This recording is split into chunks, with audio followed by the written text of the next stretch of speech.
यादव राजस्थान में फीस का फसाद खत्म होने का नाम नहीं ले रहा है।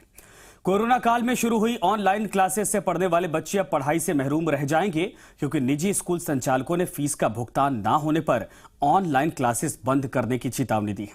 इसके बाद फीस में बच्चों का भविष्य फिलहाल फंसता हुआ दिखाई दे रहा है। रिपोर्ट आप देखिए। जिंदाबाद एसएसपी, जिंदाबाद एसएसपी।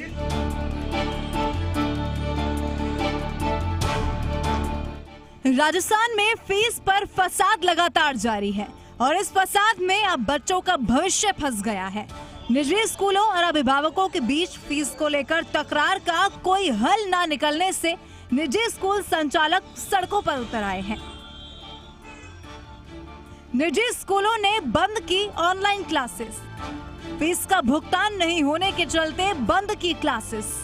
निजी स्कूल संचालकों ने स्कूल में लगाया ताला, फीस भुगतान के लिए किया विरोध प्रदर्शन और निजी स्कूलों ने फीस का भुगतान न होने पर बच्चों को दी जाने वाली ऑनलाइन क्लासेस को बंद कर दिया है और स्कूलों में ताला लटका दिया है। प्रदेश के करीब 50,000 से ज्यादा निजी स्कूलों ने ऑनलाइन क्लासेस की बंद का समर्थन कर दिया है कि पिछले 7 महीनों से निजी स्कूलों को फीस का भुगतान नहीं हुआ है, जिसके चलते निजी स्कूलों के सामने बड़ा आर्थिक संकट खड़ा हो चुका है।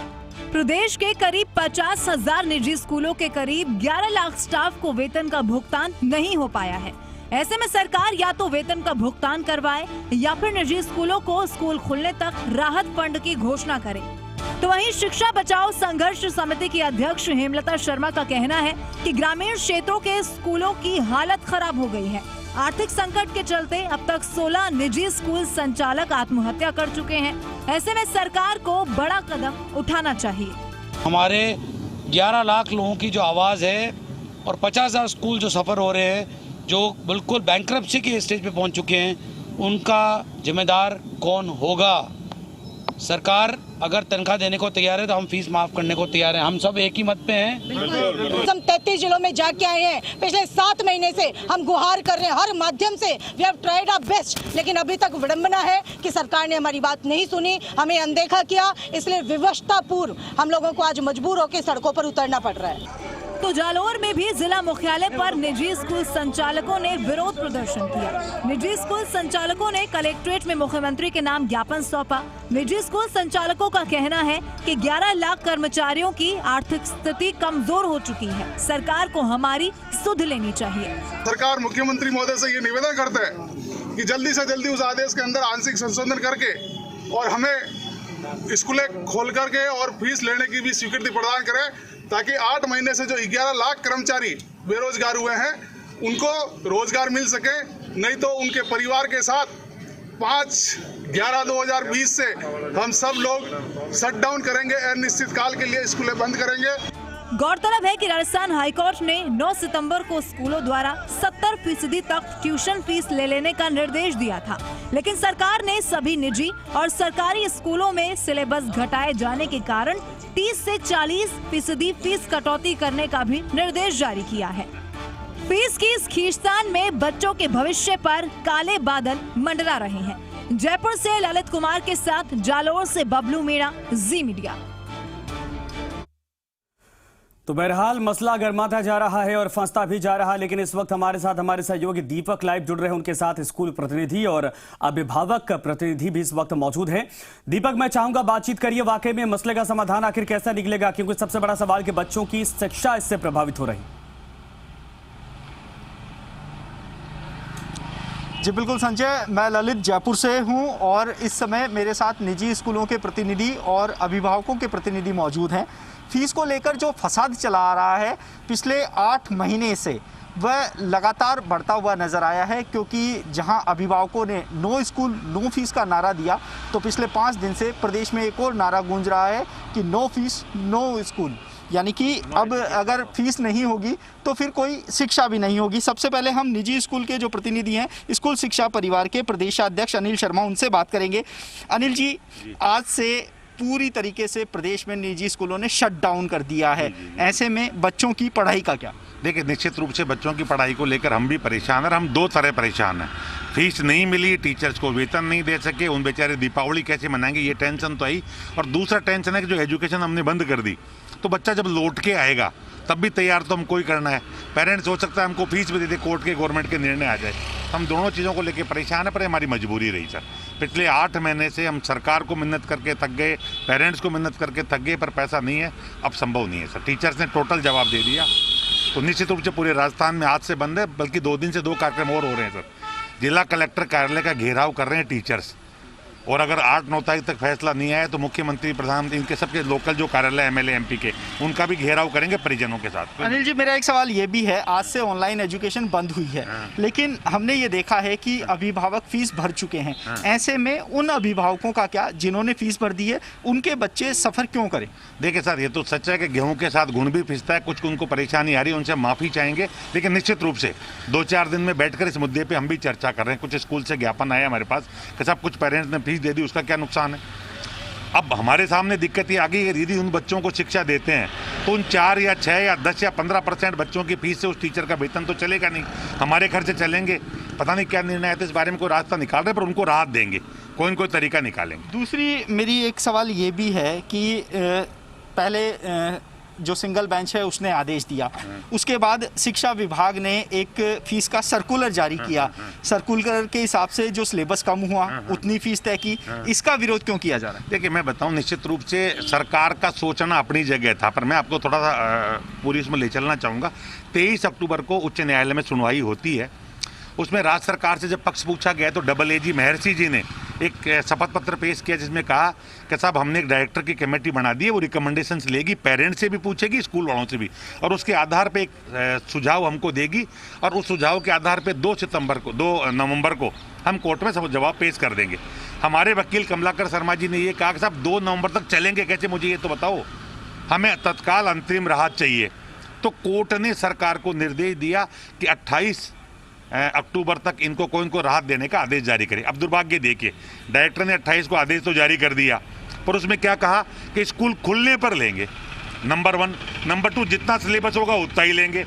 अब मेरी ये समझ से परे है, कल ना जो क्लासेस नहीं खुली उनका तो 20% सिलेबस होगा, तो जो साल भर से पढ़ाते आ रहे 20% में चलेगी कैसे स्कूल? जी बिल्कुल अनिल जी, आपकी बात हमने सुनी। अब मेरे साथ सुनील यादव जी मौजूद हैं, जो पेरेंट्स के प्रतिनिधि कर रहे हैं। सुनील जी, लगातार विवाद देखने को मिल रहा है। पेरेंट्स 6 महीने से सड़कों पर हैं, तो 5 दिन से स्कूल भी सड़कों पर है। अभिभावकों का क्या कहना है, क्योंकि आपने भी निदेशालय की ओर से जो फीस का स्ट्रक्चर जारी किया है उसका विरोध किया है? देखिए ललित जी, क्या है कि पहली बार ऐसा हुआ है कि मतलब ये बड़ी अजीब सी बात है कि राजस्थान राज्य में सभी प्राइवेट स्कूल्स के जो संचालक हैं वो पहली बार एक साथ एक मंच पर आए, एक प्रेस कॉन्फ्रेंस की जाती है। और वो प्रेस कॉन्फ्रेंस भी किस लिए की जाती है कि कल से बच्चों की स्कूल्स बंद कर रहे हैं हम। आप ये देखिए, मार्च माह से कोरोना काल चल रहा है, अभिभावकों ने इतनी बार इनके दरवाजे खटखटाए, क्या एक बार भी निजी स्कूल संचालक जो इतने भी लोग हैं, इन्होंने कोई मीटिंग या कोई प्रेस कॉन्फ्रेंस इसलिए की कि अभिभावक को हमको राहत देनी है? आपने अभिभावक को राहत देने के लिए कभी भी एक बार भी कोई प्रेस कॉन्फ्रेंस या कंबाइंड जॉइंट मीटिंग कभी भी नहीं की है। अच्छा, दूसरी बात है, अभी केस माननीय उच्च न्यायालय में चल रहा है, क्या आप न्यायालय से भी ऊपर हो गए हैं क्या, जबकि आप कोर्ट के फैसले का इंतजार क्यों नहीं कर पा रहे हैं? तीसरी ये बात है कि न्यायालय में कौन गया पहले, अभिभावक गए या स्कूल्स गए? स्कूल्स न्यायालय में गए। अभिभावक ने बार बार दरवाज़ा खटखटाया था कि आप हमें ऑनलाइन क्लासेस की फ़ीस बताइए, हम आपके साथ बैठ के बात करना चाहते हैं, ऑनलाइन क्लासेस की फ़ीस तय करना चाहते हैं, मैं जानना चाहता हूं कि मैं इस फीस के दायरे में रहूंगा तो ही मैं मेरे बच्चे को कराऊंगा, वरना नहीं कराऊंगा। किसी भी निजी स्कूल संचालक ने या उनके प्रिंसिपल ने या उनके कोऑर्डिनेटर्स ने अभिभावकों से किसी भी तरह की कोई मीटिंग नहीं की। अगर उस दिन ये मीटिंग हो जाती और ऑनलाइन क्लासेस की फ़ीस तय हो जाती तो आज न तो ये बात आज इतनी लंबी खींचती, न ये मामला न्यायालय में जाता। मैं वापस अभिभावकों की ओर से ये कहना चाहूँगा कि आज स्कूल संचालकों ने बिल्कुल साफ तौर पर बहुत क्लियर कर दिया कि ये कॉमर्शियल एक्टिविटी है। ये एक तरफ तो दिखाते हैं कि हम एक नोबल काम कर रहे हैं, हम एक समाज सेवा करें। क्या अगर आप समाज सेवा करें तो पिछले 15-15, 20-20 साल से आप एक समाज सेवा कर रहे थे, आप अपना प्रॉफिट भी दिखा रहे हो, क्या आप सिर्फ 1 साल के लिए नहीं चला सकते थे? आपके पास इतने फंड्स हैं, आप एक काम करिए, हम तो स्टाफ की सैलरी के बराबर फीस देने को भी तैयार हैं, आप अपने पिछले 3 साल की बैलेंस शीट रख दीजिए सामने और आप बता दीजिए कि आपको फायदा नहीं हो रहा है। सुनील जी, मेरा एक ये भी सवाल है आपसे। पहले 7 सितंबर को एक कोर्ट ने आदेश दिया ट्यूशन फीस का 70% वसूलने का। दूसरी ओर निदेशालय ने 28 अक्टूबर को एक और आदेश दिया सिलेबस के अनुसार फीस लेने का, लेकिन दोनों ही फैसलों से अभिभावक नाराज लगे। इस नाराजगी की वजह ये थी कि जो पहला फैसला था वो 70% का था। देखिए 70% जो था उसमें ट्यूशन वर्ड लिखा हुआ था, तो सबसे पहली बात तो अभिभावकों के लिए ये सबसे बड़ी चिंता का विषय था कि जयपुर की अगर मैं बात करूँ, राजस्थान को छोड़ दीजिए, जयपुर की मैं बात करूँ, अगर आप टॉप मोस्ट जो भी ए कैटेगरी के स्कूल्स अपने आप को मानते हैं या हम लोग जिन लोग स्कूल्स को बोलते हैं, उनमें से सिर्फ 1 या 2 स्कूल्स ऐसे होंगे जिन्होंने अपनी फीस को बताया हुआ है कि ये मेरी ट्यूशन फीस है, ये मेरे अदर चार्जेज हैं। दूसरी बात है कि ऑनलाइन क्लासेस के नाम पे जो 70% फीस थी वो भी अपने आप में बहुत ज़्यादा थी। दूसरा जो आया था कि जितना सिलेबस उतनी फीस, ये अपने आप में कहाँ तक तय करता है कि जितना सिलेबस उतनी फीस, क्योंकि आप ये बताइए कि ये इसका मापदंड तय कौन करेगा? सीबीएसई ने या राजस्थान बोर्ड ने अभी 9 से 12 तक का बताया है, ठीक है, 9 से 12 तक आप बता के चल रहे हो, लेकिन जो 60% आप सिलेबस बता रहे हो, क्या जो 60% सिलेबस के अलावा आपने जो 40% सिलेबस काट दिया, पहले तो उस सिलेबस के आगे बच्चे के कभी यूज में आएगा? कोई भी वो प्रतियोगी परीक्षाओं की तैयारी करेगा उसमें जाएगा। दूसरा एक और बात है कि 60% अगर सिलेबस पढ़ाया भी जाता है, उसके एवज में अगर मैं 60% फीस देता हूं तो वो अपने आप में बहुत ज़्यादा फीस है। हम बार बार एक ही निवेदन कर रहे हैं, हमने माननीय मुख्यमंत्री जी को भी चिट्ठी लिखी है, माननीय शिक्षा मंत्री जी को भी लिखी है, सभी स्कूल संचालकों से मिले हैं, न्यायालय में भी हम ये गुहार कर रहे हैं कि ऑनलाइन क्लासेस के नाम पर 25 से 30% से अधिक खर्चा किसी भी तरह से स्कूल्स का नहीं हो रहा है। और स्कूल्स को अगर लग रहा है कि हम अपने बच्चों को फ्री में पढ़ाना चाह रहे हैं, ये बिल्कुल गलत लग रहा है। हम इस निजी स्कूल में जो अध्यापक काम करते हैं, हमारी सहानुभूति पूरी तरह उनके साथ है। हम अपने बच्चों के लिए ऑनलाइन क्लासेस के नाम पर 25 से 30% फीस देने को तैयार हैं। हाँ, लेकिन 25 से 30%। अनिल जी, आपसे जानना चाहेंगे, अभिभावकों का कहना है 25 से 30%, क्या स्कूल चल पाएंगे? 2 चीज़ टेक्निकल समझे, शायद मैं उनको भी कहना चाहूँगा, सुनील जी को भी। एक स्कूल का खर्चा जब देखते हैं तो उसका जो वेतन है वो 60 से 65% आता है, और अगर छोटा स्कूल है तो 90% वेतन का हिस्सा होता है। ये क्लियर कट है, यानी 60% तो होता है बड़े स्कूलों में, 60 से 65, और 90% छोटे स्कूल में। तो टीचर को तो सैलरी पूरी जाएगी ना, फिर कुछ बिजली का भी खर्चा आ रहा होगा, कुछ बिल्डिंग का किराया भी हो रहा होगा, कुछ किस्तें भी हो रही होगी, तो कैसे पॉसिबल है? और पूरे देश में राजस्थान ही अकेला प्रदेश थोड़े है, देश के किसी भी स्टेट में ऐसा फैसला नहीं आया। और मैं आज बता दूं, न्यायालय में करना पड़ेगा, न्यायालय को फैसला। कल परसों हिमाचल न्यायालय ने साफ साफ कहा कि 1% ही नहीं कटेगी। हिमाचल न्यायालय ने 2 कह दिया, 1% नहीं कटेगी, पूरी जमा करनी पड़ेगी। सुनील जी का एक सवाल और था, अभिभावकों से राउंड टेबल वार्ता एक बार भी नहीं हुई है? 2 बातें, निश्चित रूप से राउंड टेबल वार्ता जब होती है जब सौहार्दपूर्ण वातावरण होता है। दुर्भाग्य ये रहा कि जैसे ही कोविड-19 आया और पेरेंट्स यूनियन बनाकर स्कूलों में जाके धरने प्रदर्शन करने लगे, कुछ जगह पुलिस बुलानी पड़ी, उससे माहौल ही खराब हो गया। अगर 2-2, 4-4 पेरेंट्स जाते तो उनसे बात की गई। और जहां तक सुनील जी कह रहे हैं किसी स्कूल ने बात नहीं की, मैं आपको 20 स्कूल का नाम गिना सकता हूं जहां से बाकायदा लेटर निकला है कि आप 35%। ललित, दरअसल ये पूरा मसला पिछले जब से ये चर्चा हो रही है, जब से बहस हो रही है, तब से इसी बात को लेकर अटका हुआ है। वो कह रहे हैं जितनी फीस आपकी हो सकती है उतना हम दे सकते हैं, यानी जितना आप टीचर्स को सैलरी दे सके, स्टाफ को दे सके। लेकिन दूसरा मसला ये फंसता है, वो कहते हैं इसमें हमारा बचता ही तो हम कैसे संचालित करेंगे। ऐसे में कोर्ट में मसला फंसा हुआ है, लेकिन उम्मीद करते हैं कि बच्चों की शिक्षा फिलहाल बाधित ना हो, इस तरफ कोई कदम उठाया जाना चाहिए।